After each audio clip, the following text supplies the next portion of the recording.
Hello friends, आज इस video में मैं बात करना चाहूँगा लॉ एंड बीसीआर की। ये वो इकलौता पेपर है जिसको लेके सबसे ज़्यादा बच्चे ने प्रॉब्लम फेस किया और जिन भी बच्चों का नेगेटिव रिजल्ट आया उसमें इस पेपर का कंट्रीब्यूशन सबसे बड़ा है नेगेटिव रिजल्ट लाने में।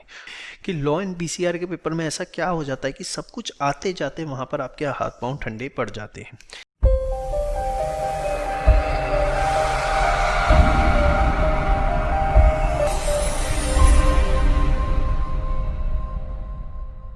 सबसे पहला कारण कि आप अपनी 80 से 90% एनर्जी जो है वो लगा देते हैं लॉ के ऊपर।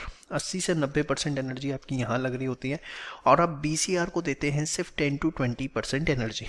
क्योंकि आप इसे अपनी 10 to 20% एनर्जी दे रहे हैं तो आपके फिर आते भी इसमें 40 में से 4 से 8 नंबर है।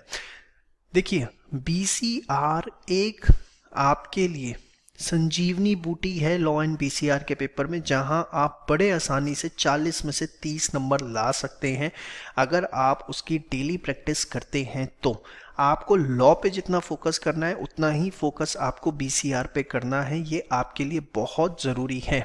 जो बच्चे बीसीआर को ये समझ के छोड़ देते हैं कि ये तो क्लास 12th इंग्लिश जैसा है, वहाँ पर मेरी बहुत अच्छी प्रैक्टिस थी, मेरे इंग्लिश में 12th में 95 आ गए थे, 97 आ गए थे, अच्छी बात है, वो 12th की चेकिंग थी।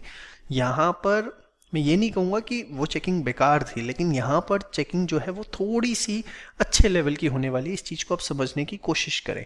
यहाँ उतना आसान नहीं होगा 40 में से 30 लाना, 35 लाना। आपको एक रेगुलर प्रैक्टिस करनी पड़ेगी।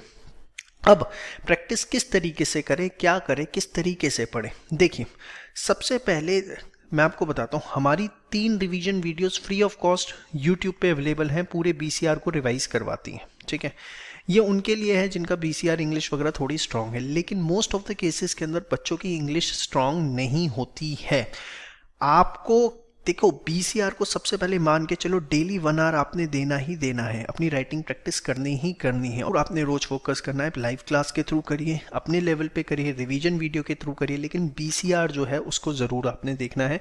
ये आपके लिए बहुत ज़रूरी है। मैं आपको बार बार बता रहा हूँ, यहीं आप 40 में से 30 नंबर लाने वाले हैं। जब आपको ये कॉन्फिडेंस आ जाएगा कि मेरे 40 में से 30 नंबर आएंगे। एक और मैं बात बताना चाहूँगा, बीसीआर का कोर्स हो गया है तो उसके एमटीपी करिए। हमने अपने कोर्स के अंदर फिलहाल 5 एमटीपी लगा रखे हैं। 5 एमटीपी हम और बड़ी जल्दी लगाने वाले हैं। वो 10 के 10 एमटीपी आप कोशिश करिए कि आप करें। बहुत अच्छा कॉन्फिडेंस, सारी एनर्जी जो है मैं आपको कहूँगा जितनी हो सके आप बीसीआर पे लगाइए 40 में से, जब तक इसमें 30 नहीं हो जाते। क्योंकि वंस यहाँ पे 30 हो जाएंगे ना, यहाँ का टारगेट रिड्यूस हो जाएगा। ऑटोमेटिकली आपको दिखेगा कि नहीं यार, सिर्फ 20 नंबर ही तो लाने और मैं पास हो जाऊँगा। समझ में आई बात?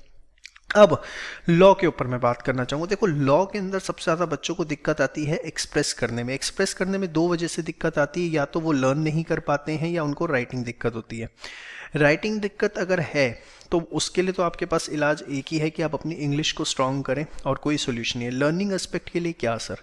लर्निंग एस्पेक्ट के लिए मैं आपको कहूँगा, देखिए, सुबह आप 4 बजे से 6 बजे तक लॉ को टाइम फिक्स कर दीजिए कि मुझे लॉ जो है याद करने नहीं बैठना, रीड करना है। Let's read it for 4 days 5 days, 5 7 8 9 बार एक टॉपिक को मुझे पढ़ना है। आप देखेंगे ऑटोमेटिकली वो आपको दिमाग में बैठना शुरू होगा। जब बैठना शुरू होगा तो आपके पास वर्ड्स भी होंगे, आप उसे लिख भी पाएंगे। कंसाइज नोट्स जिस दिन आपको मिल गए, डेली 2 घंटे आपने वो कंसाइज नोट्स पढ़ने ही पढ़ने हैं। आपके कीवर्ड्स जो हैं वो ऑटोमेटिकली आपको याद हो जाएंगे। और वंस आपने वो सब कर लिया तो आप देखेंगे कि लॉ में आप 60 में से भगवान की दया से बड़े आसानी से 40 नंबर ला सकते हैं। एंड एग्रीगेट आपको बनाने में 70 मार्क्स का किसी भी प्रकार की कोई दिक्कत नहीं होगी। लेकिन once again I will strictly advise you कि जिन भी बच्चों की इंग्लिश राइटिंग वीक है वो फाउंडेशन के साथ साथ इंटर में भी दिक्कत फेस करेंगे। यहाँ पर कोई प्रमोशन नहीं कर रहा हूँ, वो आप करेंगे, आपको बहुत फायदा होगा and it is going to be a real investment on yourself. जय श्री श्याम।